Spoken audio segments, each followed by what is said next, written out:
A darle la bienvenida ya a nuestro primer invitado del día de hoy. Les decíamos, es Ismael Quintana, constitucionalista, con quien hablaremos sobre las consecuencias legales de estas paralizaciones. Bienvenido, gracias por estar hoy con nosotros. Buenos días, gracias a ustedes por la invitación. Un abrazo a todos quienes nos ven a través de Telediario.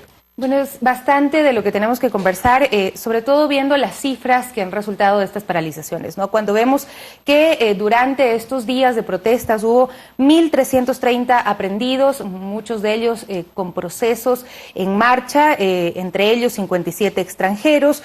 También vemos que se cerraron 132 carreteras que fueron bloqueadas, hubo 26 unidades de policía comunitaria destruidas, quemadas, donde se efectuaron saqueos, 202 policías retenidos, es decir, se cometieron distintos hechos que se pueden configurar dentro de los delitos que están previstos tanto en el COIP y que contravienen también, por supuesto, la Constitución. ¿Qué nos puede decir al respecto tomando en cuenta estas cifras? Bueno, sí, lo que pasa es que en los estados de derecho uno debe separar las cosas. La Constitución, en principio, claro que reconoce el famoso derecho a la resistencia y además el derecho a la libertad de reunión, lo que permite en principio que las personas puedan ejercer este derecho a protestar, a oponerse de manera pacífica frente a la toma de decisiones que el gobierno, que cualquier autoridad pueda adoptar. Pero una cosa es eso, es decir, no se puede en los estados de derecho y en las democracias pretender el ejercicio de derechos fundamentales de manera absoluta y sin ninguna limitación, porque entonces en este caso puntual pasamos de eso en realidad a lo que usted ya nota, es decir, al posible cometimiento de actos que están sancionados en este caso por nuestra ley penal. Es decir, una cosa es que usted se oponga a la política fiscal, a la política laboral, a la política económica que ha conducido el gobierno nacional, y otra cosa es que a pretexto de eso se haga lo que se intentó en días pasados, es decir, primero prácticamente destruir la ciudad, destruir bienes públicos, afectar la propiedad privada del resto de ciudadanos, intentando ingresar a las casas del resto de ciudadanos, destruir los vehículos de gente que intentaba trasladarse a como de lugar ante la falta de transporte a sus lugares de trabajo o a sus propios domicilios, es decir, ese tipo de cosas que devinieron en el posible cometimiento, insisto, de delitos. Protesta no es entonces tomarse la Casa de la Cultura, retener policías, retener periodistas, retener militares, impedirles ejercer su trabajo. Eso no es protesta pacífica.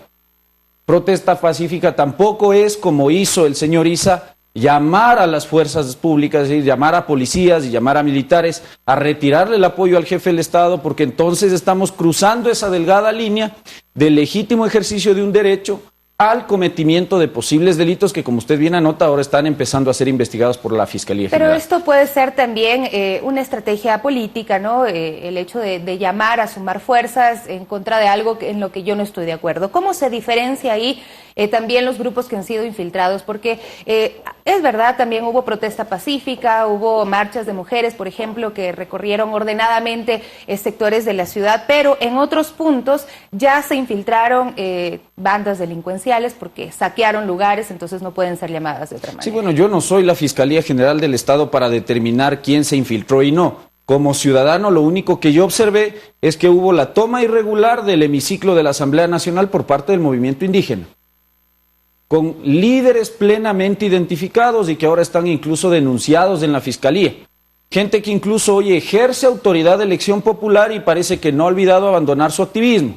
Me refiero al prefecto de la SUAY, que claramente indicó ante varios medios de comunicación que se tomaban la Asamblea para instalar un parlamento plurinacional, desconociendo que constitucionalmente nosotros tenemos un órgano de representación que se llama Asamblea Nacional, que nos puede gustar o no. Uno. Dos, la destrucción casi total del edificio de la Contraloría General del Estado, saqueos a supermercados, saqueos a restaurantes, es decir, todo este tipo de cosas que en principio ya no constituyen ejercicio a la protesta pacífica, derecho a la libertad de reunión, el ejercicio del derecho a la resistencia, porque incluso cuando uno ejerce derecho a la resistencia, no solo que pretende oponerse legítimamente a la toma de decisiones de la autoridad pública, sino que además viene la otra parte, que es asumir las consecuencias de esa oposición.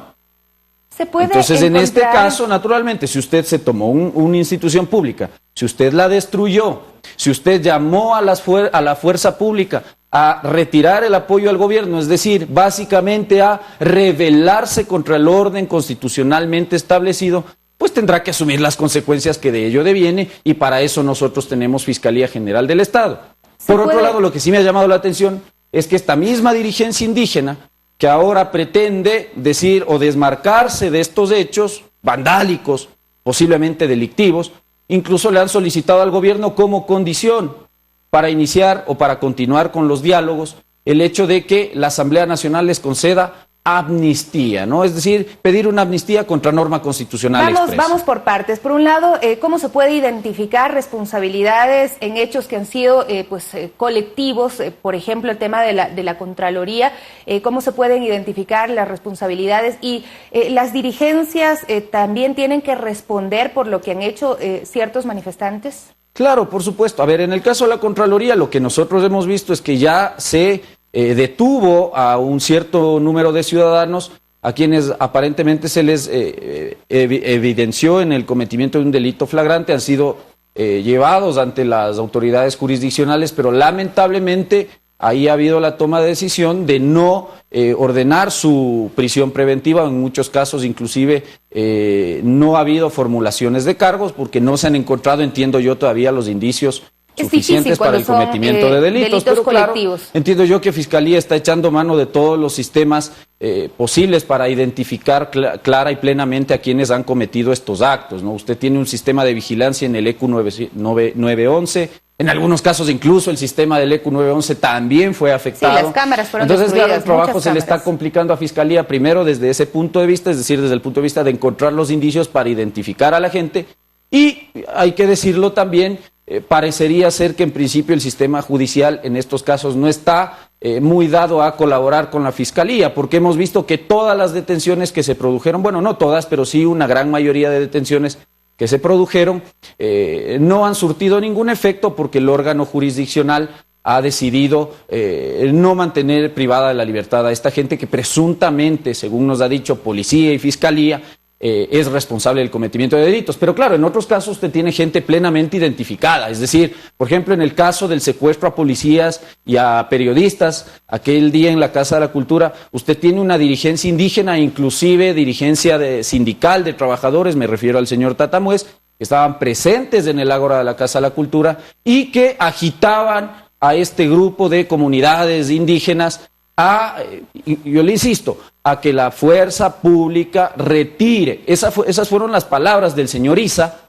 de que la fuerza pública, policías militares, retiren el apoyo al gobierno, que se tiene que levantar porque este gobierno se tenía que caer. Entonces, frente a eso, usted ya tiene algunos elementos que le permitirían, inclusive, iniciar las investigaciones del caso. Por eso hemos visto que el Ministerio de Gobierno ya ha presentado formalmente ante Fiscalía la denuncia respectiva para que estos hechos se investiguen. Pero son expresiones que van acompañadas de hechos. ¿Solo por las expresiones también se puede juzgar? Bueno, yo no soy penalista, pero si usted abre el Código Orgánico Integral Penal, usted tiene tipificado un delito que se llama rebelión. Y entre una de las causas que se establecen ahí es precisamente llamar a ¿qué? Llamar a subvertir el orden constitucionalmente establecido. Si yo llamo a militares y a policías a retirar el apoyo al jefe del Estado, naturalmente estoy incurriendo, probablemente, yo no soy Fiscalía, le insisto, pero probablemente estoy incurriendo en delito de rebelión. Si yo, contra la voluntad de periodistas y contra la voluntad de militares y de policías, he mantenido ahí, privándoles arbitrariamente de su libertad, en el ágora de la Casa de la Cultura durante un día completo, eso tiene nombre y apellido según nuestro Código Penal, eso se llama secuestro. Y constitucionalmente debo insistir y recordar a la dirigencia indígena, el secuestro, según la Constitución, no es susceptible de amnistía, es decir, ojalá aquí el gobierno no dialogue y no pacte con la impunidad, que es lo que pretende la dirigencia indígena. Ahora, hay otro punto que es la paralización de servicios públicos, ¿no? Que también está prohibido constitucionalmente y pues enmarcado dentro de los delitos penales. Ahora, pues ya lo decíamos, son 132 carreteras las que fueron bloqueadas durante estos días de protesta, pero también se están planteando nuevas paralizaciones. ¿Qué decir a quienes pues pretenden cerrar estas carreteras y pues en el mismo sentido no dejar que funcionen servicios públicos? Bueno, la Constitución es clara. El artículo 326, número 15, indica que se prohíbe la paralización de la prestación de servicios públicos. Entonces, por ejemplo, si otra vez se pretendiera paralizar el servicio de transporte público, las carreteras, claro, son obras públicas también, y se entiende que constitucionalmente el cerrar una carretera estaría incluida dentro de esa prohibición constitucional, pero también hay normas penales que establecen y tipifican estas conductas como delitos. Entonces, en estos casos, pues bueno, ya viene siendo una advertencia para la dirigencia sindical de trabajadores que han anunciado que para el 30 de octubre iniciarían un nuevo levantamiento, una nueva paralización, y también un llamado al gobierno y a las autoridades del sistema jurisdiccional para que estén previstas, ¿no? Es decir, no puede volver a pasar lo que ocurrió durante estos 11 o 12 días de octubre, en los que la ciudadanía no tuvo transporte, estudiantes no fueron a clase, gente no podía llegar a sus trabajos, gente que tenía citas médicas no podía llegar a los hospitales, sencillamente porque un grupo minoritario de personas se le ocurrió armar el caos en el país. Solamente un punto adicional,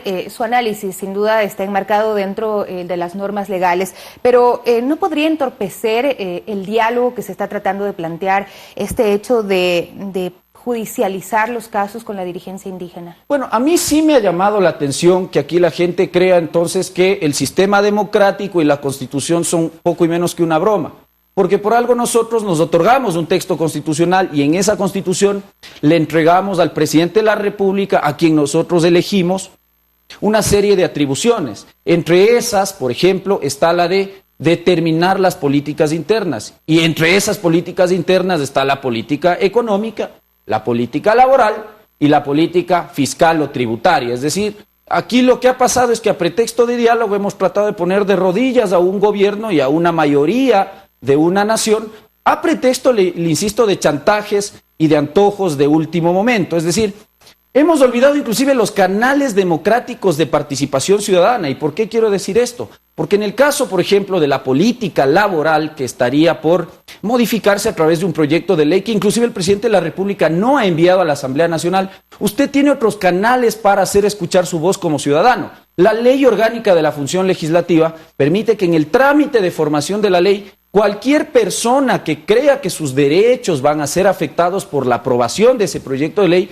puede comparecer ante las comisiones especializadas permanentes de la Asamblea Nacional para presentar sus observaciones y sus puntos de vista. Es decir, ni siquiera constitucional y legalmente hablando, este es el momento para impedir que el presidente de la República simplemente envíe el proyecto de ley a la Asamblea Nacional y condicionar esto al diálogo. Es decir, yo no creo que haya persona que esté dispuesta al diálogo cuando del otro lado llama otra vez a la paralización y al caos del país. Entonces en esto yo creo que hace bien el presidente de la República en suspender cualquier posibilidad de diálogo con gente que no quiere eso, sino que quiere minoritariamente, insisto, imponerle a una mayoría una sola visión a pretexto de diálogo que en realidad lo que es un chantaje. Muchísimas gracias por acompañarnos el día de hoy, el abogado constitucionalista Ismael Quintana, con quien